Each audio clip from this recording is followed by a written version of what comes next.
What's up, Packer fans? Long time no talk. This is Coach Hahn in the film room with you on behalf of the Packernet podcast and the man, Ryan Schlip. Now, I know I've been away a little bit. Life got hectic. We were able to get a spring high school football season in just so our seniors could have a season and stuff like that. So I've been away for a minute, but I'm back now for a little bit and doing a little bit of a breakdown. I know you're all probably just sick and tired of hearing all the news about Rodgers and everything that's going on within the offensive side of the Packers community. So I thought I'd give you a little bit of a look on defense about what's going on or what could possibly go on with Joe Barry and all the changes that are coming at the defensive coordinator position, and also with some information that Ryan Schlip at Pack Daddy hit me up with on Twitter. So he said, and I'm going to read it verbatim just so I don't screw it up. He said, via PFF, the number one man safety in the NFL is Darnell Savage, and the number one zone safety is Amos. And then he hit me up with a Coach Hahn, tell me what this means. So eventually through the thread, we got to him saying, he's like, let's say you're the DC. What are you doing with that information? Now, first and foremost, I got to be honest. I don't know PFF's grading scale. I don't know their criteria. So I don't know how much I trust or distrust them. I'm pretty neutral on them.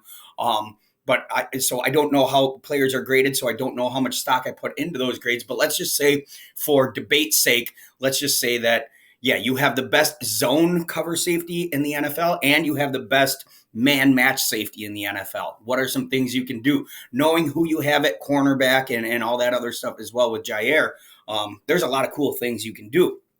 So I hit him up with one of these. I told him about man match cover one, and I'll kind of explain that to you really quickly as I can here, because it can get tremendously complex. And that's where things, for me anyways, being a nerd, that's where things get really, really cool. Okay, so before we explain man match cover one, we're going to explain just normal cover one to you.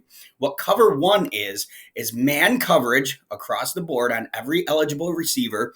There is a man assigned to cover that receiver on the defense.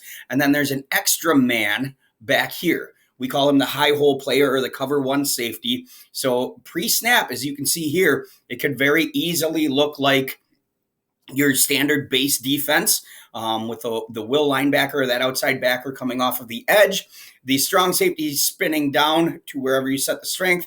This is a nickel personnel set, so a very base personnel set. The Packers tended to use quite a bit last year with nickel and dime personnels. So the nickel back, the two corners, and then this safety spinning up into that high hole. Okay. Cover one man means that everybody is man underneath, and then there is one safety high, just taking away the deep shot across the center of the field or the seams. So man coverage, straight up man without a match, has a few rules that must be followed. First things first, you cannot allow any inside releases if you are the man coverage guy.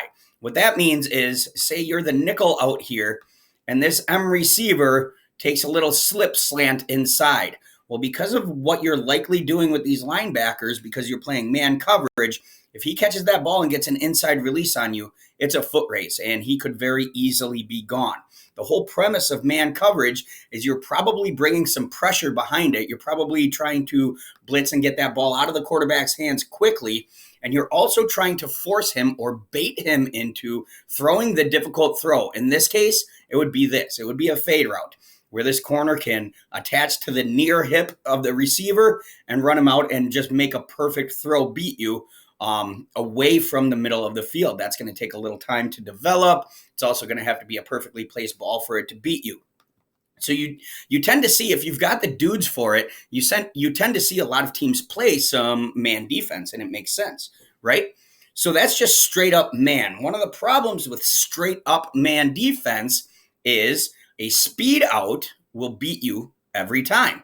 So if you take the roof off with a fade and you just hit a speed out to the M receiver here, if that quarterback can diagnose, hey, this is man coverage, it's really easy for him to catch the ball, turn, hit the speed out just because of the alignment of the nickel. Okay. And then everybody rallies to it and you're kind of taking layups. Sure, they might only be 4, 5, 6 yards, but you are just taking those layups. Okay. So that's one of the downfalls of standard man coverage. Now, if you find yourself in a position and these spins, these wiggles here, these squiggly lines, these can come pre or post snap.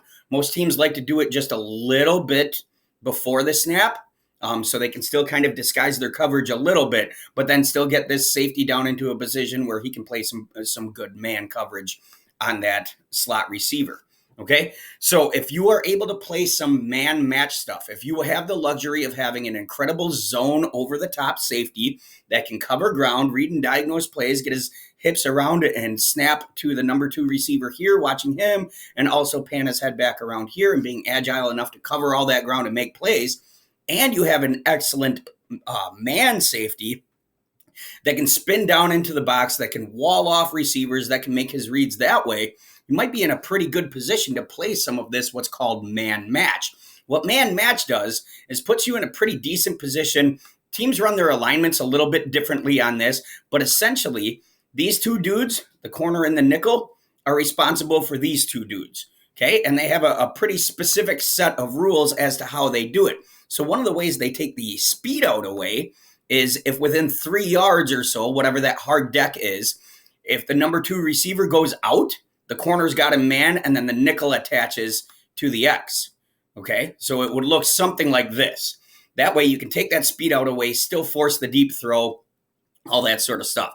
It takes a ton of communication. It takes some really, really smart players, but if you can get away with it, it's a really incredible, tough defense to beat and diagnose. And it's really, really tough to diagnose and hit right away because you're bringing pressure behind it. So we've seen this a lot from Green Bay, where they come out in a base 3-4, and then they kind of align a little bit differently through it. So at times you'll see something like this, where it's not just your standard old 3-4 tight front, but you might see a shade to one side like this, and then walk this outside backer, sometimes it's Preston or Za'Darius, whoever, one of the Smith dudes, come down. So it's more of a 4-2 look.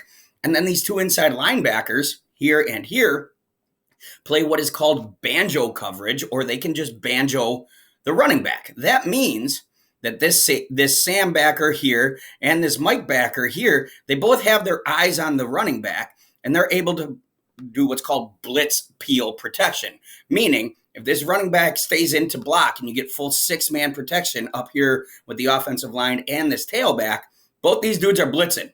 Okay, now you got 6-on-6 here. You can play all sorts of games up front, which we'll talk about in a minute, but you can have some wild time 6-on-6, really bring the heat and get in that quarterback's face quickly. Okay, if this tailback should happen to go out on a route, let's say he hits the swing, well, as this Mike is coming, as he's blitzing and he sees that swing, then he just peels off and takes him man-to-man, forcing that throw to the outside. That's what blitz peel is in man match cover 1.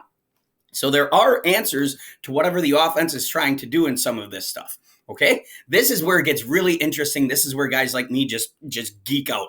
Let's just say you're in man match cover 1 and you've got a stud safety here that you know nothing's going over the top of, because they're going to try to hit the seams and take those easy throws, try to get maybe this H to get a post across the face, whatever, but you got a stud here. You know you're going to lock that down. You also have a stud man dropping down into the low hole here, and you're able to wall off these slot receivers with a stud safety, which is a tough thing to do as well. But let's just say you got the dude to do it. And then over here, you've got just an animal in Jaire that's not going to let anything past him. So you're feeling really good on the coverage end. This is where you can start to have a whole lot of fun. This is where you start to see maybe some of that Todd Bowles stuff that he's doing down in Tampa and all of this fun stuff. Because what you can do now is start moving these guys around a little bit pre-snap. And when you do this, let's just say we go, I don't know, something like this, you can dictate the protection that offensive line gets into, okay? So if you show me this front, I am automatically checking into man protection for the offensive line, which means you're literally man on man for the O-line, okay? So we're here. I mean, you just have to take the dude head up to outside of you if you're the O-line. That means that running back is solely responsible for whichever dude would be coming off the edge or in the middle or whatever that is, okay? That is man protection. Now, if you do that, you dictate the protection and you feel good about your coverage on the backside. This is where you can start to have a whole lot of fun with this sort of stuff here, still being able to banjo that back, still saying pretty gap sound against the run, still holding a low hole player with this Mike. Okay, you don't have to banjo that back anymore because you can send him. So this Mike is just watching the tailback. He goes out on a route. go cover him. He doesn't. You can go ahead and play some spy. You can play some robber in the low hole in case you do get an inside release. Let's say from this H, say he beats that safety inside, he can rob underneath that H. There's a lot of stuff that Mike can do. You're kind of playing almost a man up because you're not thinking that that quarterback is really going to run. If you are thinking he's a running threat, then you just simply spy him with the Mike, and you're really getting that offensive line into a pickle with some of these stunt games that you can run. So if you got the guys to do it, man match is awesome. Now, obviously, offenses know how to beat man match. They know how to beat every defense. So it comes down to, are you calling it at the right times? This is not just a third and long coverage, okay? This is something that I would play on early downs, first and second, so that you can stay gap sound if there is a run threat. So in this case, the gaps and the run threat are taken care of here. This Mike would know that he's nesting and then eventually falling off to the B gap here. But it is a sound defense to run in the early downs. It could be a really, really fun one to see if you've got the dudes, and it sounds like Green Bay has them here, and here. So again, my name is Coach Hahn. Some really fun stuff that you can take a look at in Man Match Cover 1. I am in the film room on behalf of the Packernet podcast, and my buddy Ryan Schlip, the Pack Daddy. Check out his podcast. He's got unbelievable stuff out there. If you like what you hear here, just wait till you listen to him on the podcast. He really breaks stuff down. He's very intelligent. So thanks for hanging out with me. It's good to be back into this a little bit again. I'll have a little bit of time over the summer before the fall season starts up again, and we'll catch you for the next video.